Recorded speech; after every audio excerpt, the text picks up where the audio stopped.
సప్త ఋషులు అనగమ్మ మన సనాతన సంస్కృతి ధర్మానికి వాళ్ళు మూల పురుషులు. ఏదైతే మన సమస్త ప్రపంచ జనజీవనం లేని కాలంలో కూడా వాళ్ళు సప్త ఋషులు, సప్త గోవులు, కల్పవృక్షము, కామధేనువు, అక్కడి నుంచెల్లే మన ప్రారంభ దశ.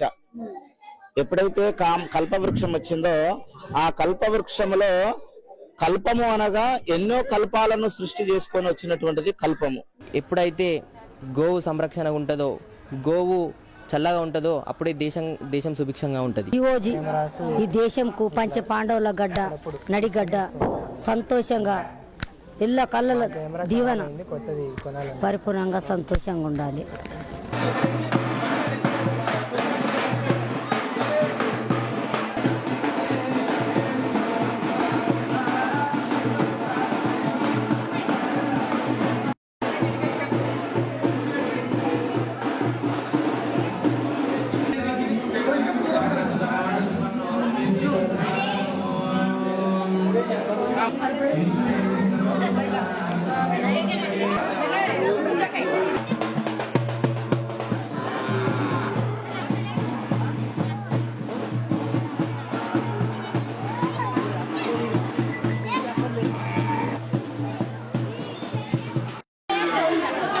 అదొకటి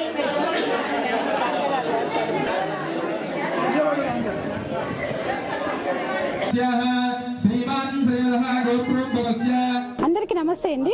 welcome back to my channel. గోమాతకి కళ్యాణం చేయడం అన్నా చూడడం అన్నా ఎంత అదృష్టమో మనకు అందరికీ తెలిసిన విషయమే. సో ఈ నేపథ్యంలోనే సప్త ఋషుల కళ్యాణం గోమాతలోకి ఆహ్వానించుకొని మరి ఇక్కడ కళ్యాణం అనేది జరుగుతుంది. మనమైతే సంగారెడ్డి డిస్టిక్ అయితే వచ్చాము. దుద్యాల గ్రామంలో ఇక్కడ శ్రీ శ్రీ శ్రీ సర్వేశ్వర మహారాజ్ గారు సప్త ఋషుల కళ్యాణం అనేది నిర్వహిస్తున్నారు. సో ఆయన గోశాలను నిర్మించి ఎన్నో గోవులకు రక్షణగా ఉంటున్నారు. సో మనమైతే కనుక ఆ విశేషాలని ఈ వీడియోలో అయితే చూద్దాము. అలాగే సప్త ఋషులు మన భారతదేశానికే గర్వకారణం అనేసి మనకి తెలుస్తుంది. అలాంటి సప్త ఋషులను గోమాతలోకి ఆహ్వానించుకొని గోమాత సప్త ఋషుల కళ్యాణం అనేది ఇక్కడ నిర్వహించడానికి పెద్దలందరూ పూనుకొని ఎంతో అంగరంగ వైభవంగా అయితే కనుక కళ్యాణం అనేది నిర్వహిస్తున్నారు.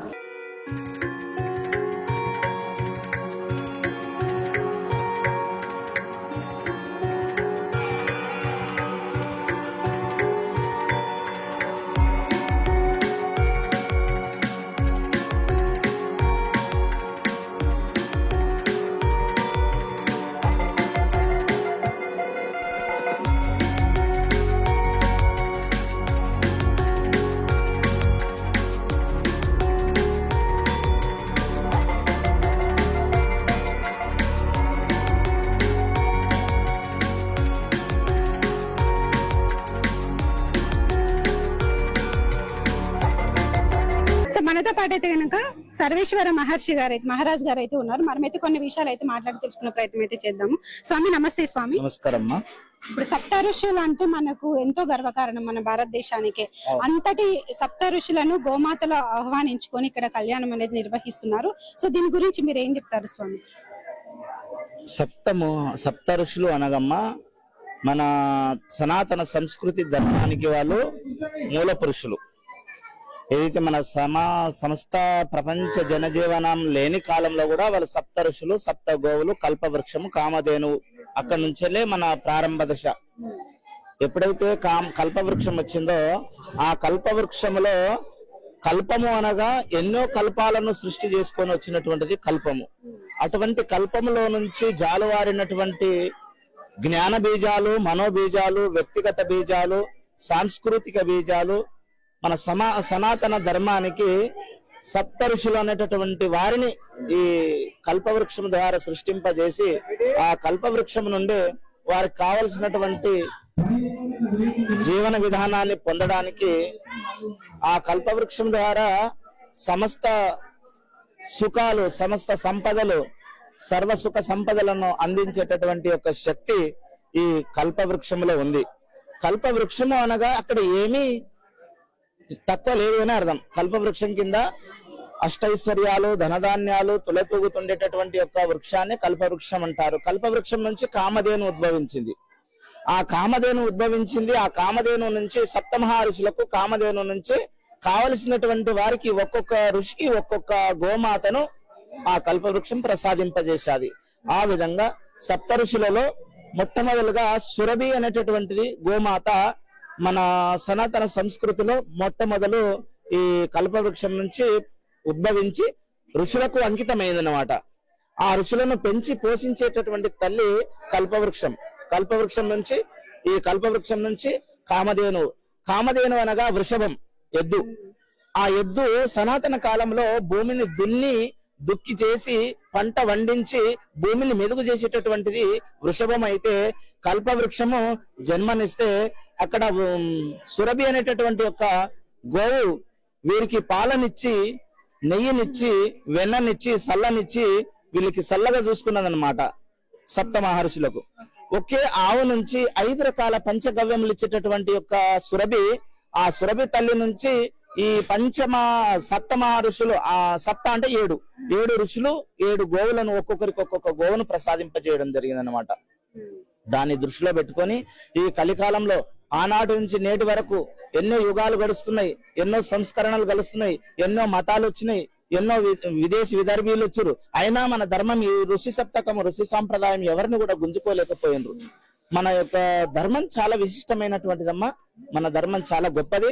అందులో భాగంగా ఇది సనాతన సంస్కృతి యొక్క ధర్మం ఆచారానికి మూల పురుషులైనటువంటి సప్త ఋషులు సనక సనందనాథులు ఈ సప్త గోవుల యొక్క కార్యక్రమాన్ని నిర్వహించి సమస్త భారతదేశం విశ్వగురువు కావాలనేటటువంటి ఒక సత్సంకల్పంతో ఈ కార్యక్రమాన్ని నిర్వహిస్తున్నాం.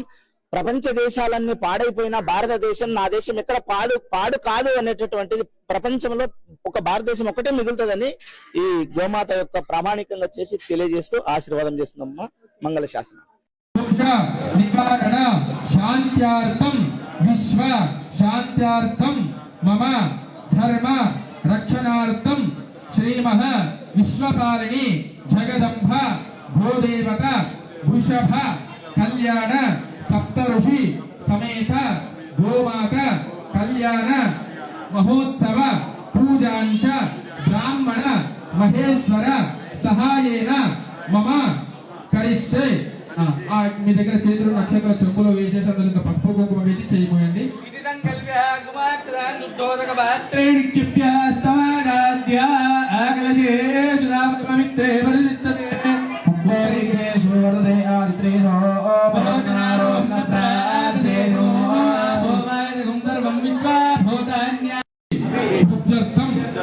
మమ ధర్మ అర్థ కామ్య మోక్ష చతుర్విధ ఫల పురుషార్థ సిద్ధ్యర్థం మమ పుత్ర పౌత్రాభి వృద్ధ్యర్థం భక్తి జ్ఞాన వైరాగ్య సిద్ధ్యర్థం చరాచర ప్రాణకోటి క్షేమ సిద్ధ్యర్థం మమ జన్మ నక్షత్ర జాతక రీత్యా వ్యవహార రీత్యా గోచార రీత్యా వాక్య చెంబులో పై నుంచి చేరీచి మీరు తెచ్చుకున్న ధరణి విఘ్నాట విహవ్యవాన్ విఘ్నవ్యాలగులత్యమత్తగరుడో విఘ్నేవ పంచానన విఘ్నోత్తుంగగిరి ప్రణీదనవ పెట్టాను. బలమస్తు తేజ మహాగణాధిపతయే నమః.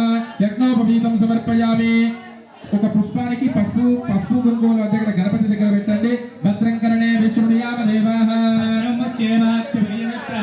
శ్రీరంగైతుస్తవాగో సత్తనోపి వసేమే దేవాయ సంయదాయుః సత్సంవచమే అవతమ్హావక్తారం అవశ్రోతారం అవధాతారం అవధాతారం పవాదచారం అవశిష్యాం అవశ్చాతాదో అపరస్తాదమోత్తర యోసేతం ప్రత్యక్షం బ్రహ్మాసేతం జ్ఞానమయో విజ్ఞానమయోసే సర్వం జగదిదం తత్వజ్జాయతే సర్వం జగదిదం తత్వతిష్టతే త్రయాతీతాత్వం దుఃఖత్రయాతీతాత్వం మూలాధార స్థితోషి నిత్యం శక్తిత్రయాత్మకః త్వాం యోగినో ధ్యాయంతి నిత్యం గాయత్ర ఛందః ఓం గ్లం గణపతయే నమః ఏకదంతాయ విద్మహే వక్రతుండాయ ధీమహి తన్నోర్దంతి ప్రచోదయాత్ ఓం ఏకదంతం చతురస్తం పాశమంకుధారణం వరదవైభ్రమణమశకం ధ్వజం రక్తం లంబోదరం గాణమస్తం మహావీరవంద సలపుదే పురుషాత్మనో ఏవం ధ్యాయేయోగినాథవరః ఆశ్రకం నమామి తం వినాయకం జయ గణేశ జయ గణేశ జయ గణేశ పాహి మాం జయ గణేశ జయ గణేశ జయ గణేశ రక్షమ అభితరాతి భీకరం నవోదితార్కమ బాలమైనంతో శోభత్తో నిండా శోభనము తన మామ శంభండు తన ఎత్త గౌరు తన మామ శంభండు తన ఎత్త గౌరు శోభనం శోభనం సోమశేఖర శోభనం శోభనం సోమశేఖర శోభనమైనంతో శోభత్తో నిండా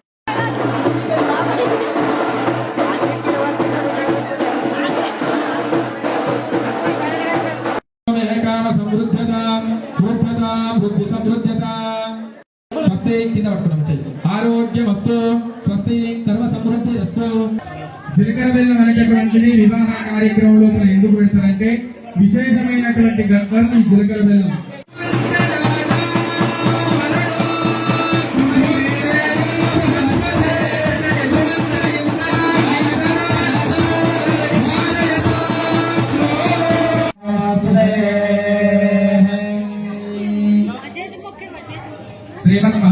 శ్రీ మహాదేవతాభ్యో నమో నమః. అత మాంగళ్యధారం వృద్ధిరస్తు సమృద్ధిరస్తు ప్రీతి శ్రేమభావనాభివృద్ధిరస్తు. అక్కడ ముద్ర పెట్టేసేయండి. అత కన్యాదాన సమయే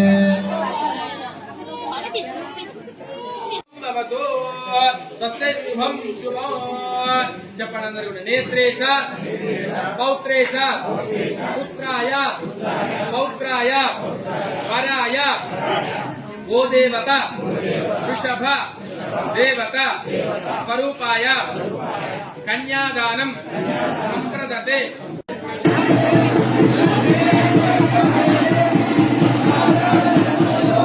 మెడల కిందికి రావాలమ్మా అది కట్టు కట్టు.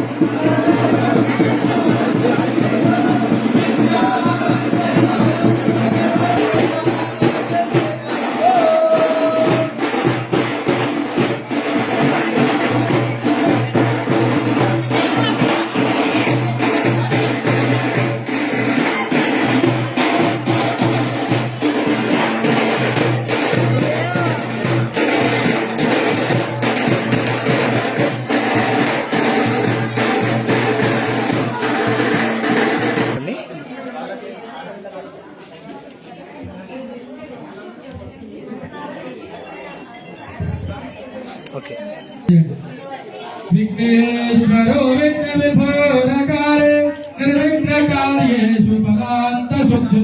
విఘ్నేశ్వరో నామ వరేషు పూజో వధూవరేణ్యాతు వరదా భవంతో. సావధాన సుముహూర్త సావధాన సులగ్నే సావధాన కుర్యాత్ సదా మంగళం. లక్ష్మీనారాయణ చింతన జ్ఞాన సావధాన. మీరు ఒకరు వృషభానికి చూపించి గోమాతకు వేయండి, గోమాతకు చూపించి వృషభానికి వేయండి. ఒకటేసారి అక్షంతం ఇక్కడ చూపించి అక్కడ వేయండి, అక్కడ చూపించిన ఇక్కడ వేయండి. శ్రీరామేభ్యాతు వరదా భవంతు. సావధాన సుమూర్తే సావధాన సులగ్నే సావధాన ఉమామహేశ్వర చింతన ధ్యాన సావధాన కుర్యాత్ సదా మంగళం. పాంచాలపనావది పాండవ ధర్మభక్తే వధోవరేభ్యాతు వరదా భవంతు. సావధాన సుముహూర్త సావధాన సులగ్నే సావధాన కుర్యాత్ సదా మంగళం. కొన్ని అక్షంతలు వేసేసేయండి, కొన్ని అక్షంతలు వేయండి. నిర్విఘ్న కార్యేషు ఫలాంత శుద్ధం విఘ్నేశ్వరో నామ వరేషు పూజ్యో.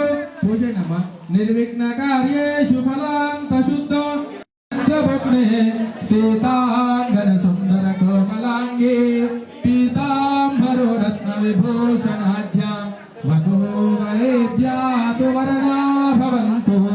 సావధాన సుమూర్తే సావధాన సులగ్నే సావధాన ఉమామహేశ్వర చింతన ధ్యాన సావధాన కుర్యాత్ సదా మంగళం. పాంచాలపుత్రిమణి రత్నధారిణ దివ్యాంగన ద్రౌపది నామధేయి పుణ్యావతి పాండవ ధర్మపత్ని వధోవరేభ్యాతు వరదా భవంతు.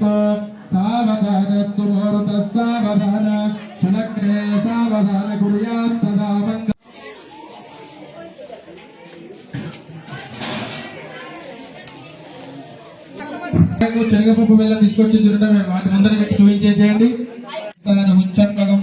ఓడి బియ్యంలో పెట్టండి అవి. నారాయణవేదనం నివేదయామి.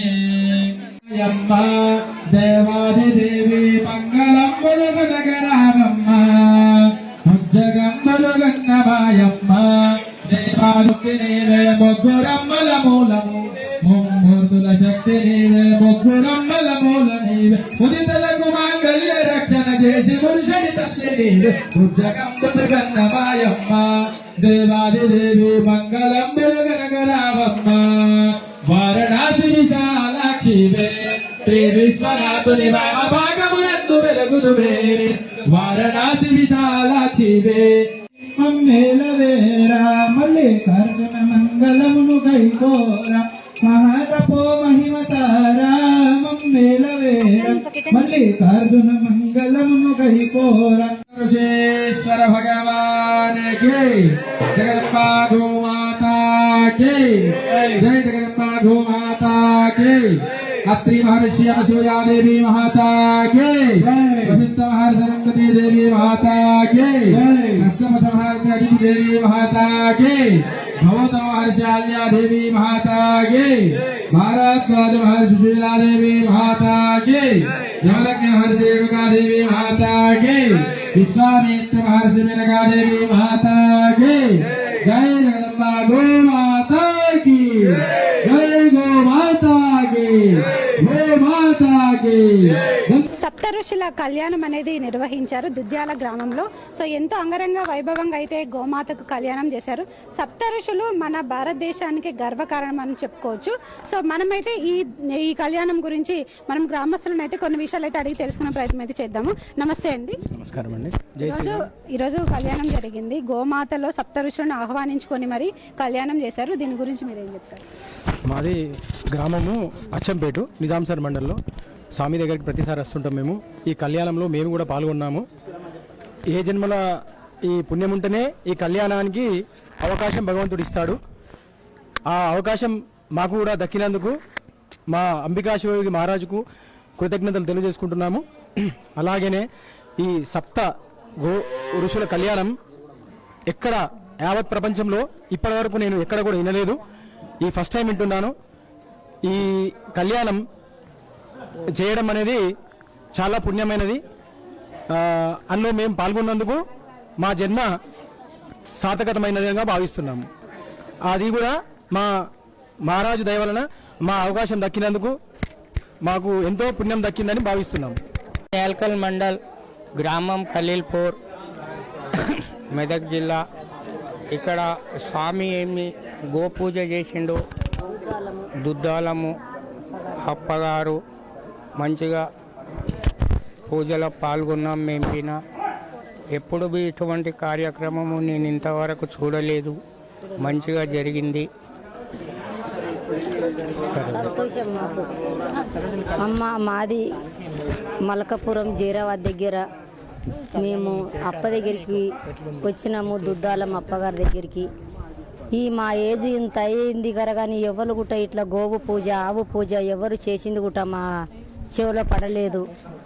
మాకెంతో సంతోషంగా, మా అప్ప సంతోషంగా, మా ఆవు గోవు సంతోషంగా, మేము సంతోషంగా ఉండాలి. మన దేశం మంచిగా బాగుపడాలి. మన దేశంకు ఎక్కడిది కూడా అపాయం రావద్దు, కండల మండలు కావద్దు. మన దేశం కండల మండలు జరుగుతుంటే మన అప్ప దుద్దాలం మన గురువు మనకు కాపాడాలి.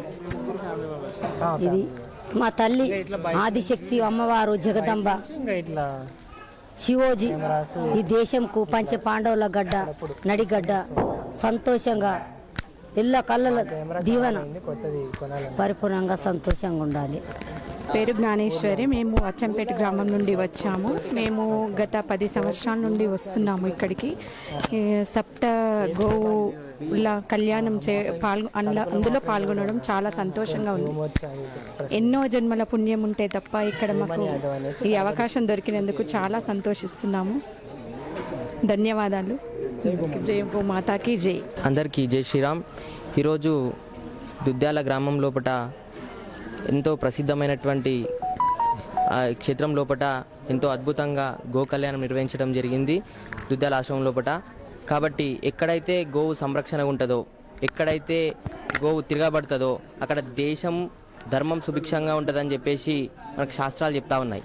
కాబట్టి ఎక్కడైతే గో హత్యలు జరుగుతున్నాయో, గో రవాణా జరుగుతుందో, అక్రమంగా చొరబాటుదారులు గోలను హింసిస్తూ ఉన్నారో దీనికి వ్యతిరేకంగా ఈ స్వామీజీలు కావచ్చు, ఆ తర్వాత విహెచ్పి, బజరంగ్ దళ్ ఇలాంటి ఎన్నో సంస్థలు ఈరోజు మనకు అన్నీ కొట్లాడుతూ ఉన్నాయి. కాబట్టి దేశం బాగుండాలంటే, ధర్మం బాగుండాలనంటే గోమాత సురక్షంగా ఉండాలని చెప్పేసి ఈ సందర్భంగా తెలియజేస్తూ ఉన్నాం. అదే రకంగా ఎప్పుడైతే గోవు సంరక్షణ ఉంటుందో, గోవు చల్లగా ఉంటుందో అప్పుడే దేశం సుభిక్షంగా ఉంటుంది. సర్వేశ్వరపురి స్వామి గారు సర్వేశ్వర అంబిక శివమణి స్వామీజీ గారు ఆధ్వర్యంలో ఈరోజు గో కళ్యాణం జరగడం జరిగింది. సప్త గోవులు, సప్త ఋషులు, సప్త అన్నట్టుగా మాకు ఈ కళ్యాణం గురించి ఇప్పటివరకు చాలామంది తెలియదు. ఇట్లా గో కళ్యాణం చేయాలనేది చాలామందికి తెలియజేస్తున్నాడు. కాబట్టి దీన్ని చాలా జనాలు కూడా గమనించాలి. గో అంటే ఎవరికి తెలియలేకుండా ఉంది. అందరూ బర్రెలకు ఇంపార్టెంట్ ఇస్తారు. కాబట్టి గోవులు అనేది ప్రతి ఇంటి దగ్గర ఉండేది పురాణ కాలంలో. ఈరోజు ఎవరి ఇంటి దగ్గర కూడా గోవులు లేకుండా జరగడం కాబట్టి అందరూ గమనించాలి. గోవులు రక్షించుకోవాలి. మన దేశాన్ని, మన ధర్మాన్ని కాపాడుకోవాలి. మన ధర్మాన్ని ఆచరించాలి. మన ధర్మానికి ఉన్న గౌరవాన్ని మనం ఇవ్వాలి. మనకు గురువులు అనేటువంటి ఈరోజు ఇంత ఉండి చెప్పడం జరుగుతుంది. కాబట్టి మనం గురువు దగ్గర ఉండి అది తెలుసుకోవాలి. ఏంది, ఎలా ఉన్నది, మనం ఆచరించాల్సింది ఏంది అనేది మన గురు ద్వారా మనం నడవడం మంచిదని మా అభిప్రాయం. హరహర మహాదేవ్. మాది నారాయణఖేడు గ్రామంలో 1 కిలోమీటర్ పక్కన ఉమామహేశ్వర అనే టెంపుల్ ఉంటుంది. అక్కడ గోమాతలు 1, 2, 3 ఉన్నాయి. గోవు సేవ చేసుకుంటే తల్లిదండ్రి సేవ కంటే ఎక్కువ అవుతుంది. గోవుకు 3 సుట్లు వేస్తే ప్రపంచమంతా సుట్లు వేసినట్లయితుంది. గోమాతకు సేవ చేసుకున్న వాళ్ళ జన్మ ధన్యము. గోమాత మనకు ఎన్నో ఇస్తుంది. ఆమె పెండ ఇస్తుంది, ఆమె మూతంతో పనిస్తుంది, పాలు ఇస్తుంది, ఎన్నో రకాల. గోమాతకు మనం 24 గంటలు సేవ చేసుకుంటూ ఉంటే మన జన్మ ధన్యమవుతుంది. గోమాతలను ఎప్పుడు కూడా కొట్టవద్దు, దూషించవద్దు. వాటికి ఎక్కడైనా కనపడితే పిడికడు తెచ్చి మేత చేస్తే మనకు జన్మ పుణ్యం ఉంది. ఆ గోమాత కనేటప్పుడు కూడా వీణ త్రిమూర్తులకు 3 సుట్లు వేస్తే త్రిమూలక 3 సుట్లు వేసినట్టు అవుతుందంట భగవంతుడు చెప్తున్నాడు కీర్తనలో. అందుకు గోమాత సేవ చేసుకున్న వాళ్లకు ఎప్పుడు కూడా జన్మల పాపాలున్నా, కష్టాలున్నా దూరం అవుతాయి. ఆదిలక్ష్మి, ధనలక్ష్మి, సంతాన లక్ష్మి అన్ని గోమాత దగ్గర ఉన్నది. సర్వము గోమాత దగ్గర ఉంది. గోమాతని సేవించుకుంటే ఎంతో పుణ్యం వస్తుంది. దయచేసి భగవంతుని స్థితిలో గోమాతకు ఎప్పుడు కూడా దూషించకండి. గోమాతను ఎప్పుడు కూడా అమ్ముడు చేయకండి. గోమాతకు సేవ చేసుకుంటే 24 గంటలు